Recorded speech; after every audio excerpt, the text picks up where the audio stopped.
Ako volite picu ili kiš, onda je ovo pravi recept za vas. A još i bez glutena. 300 g zobenih pahuljica, bez glutena naravno. Prstohvat soli, pola male žličice praška za pecivo ili soda bikarbone. 1 decilitar hladne vode,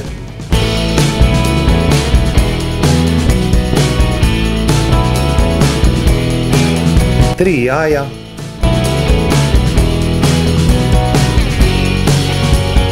3 velike žlice suncokretovog ulja, spremiti u hladnjak otprilike 20 minuta. Promjer je 30 cm, premazati sa malo maslaca.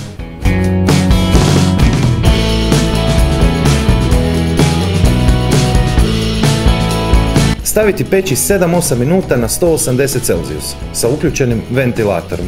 Ako ćete peći bez ventilatora, tada peći na 200 stupnjeva, također negdje oko 7-8 minuta. 1 decilitar pasirane rajčice, žlica ulja, prstohvat sušenog bosiljka, origana, soli, pola male žličice šećera, oko 2 grama. Papra po želji i ukusu. Generalno koristiti bilo koji sir koji volite ili sa kojim raspolažete u datom trenutku pripreme, oko 200 grama je dovoljno. Ali mozzarella bi bila najbolji izbor.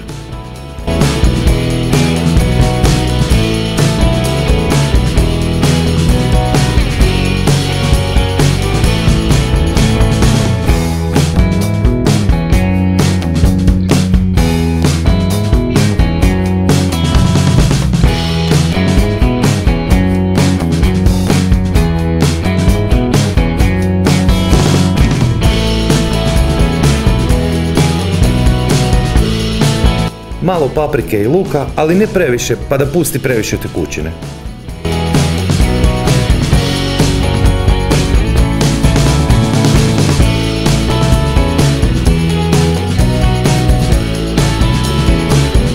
Po želji kukuruz šećerac i malo maslina. Ja sam stavio punjene sa paprikama. Vratiti natrag u pećnicu na istu temperaturu negdje oko 15-20 minuta. Dok se ne ispeče do kraja, a tu već imate dovoljno iskustva pa to znate i sami. Uostalom, ne možete nikako pogriješiti i prepeći ovu kiš picu.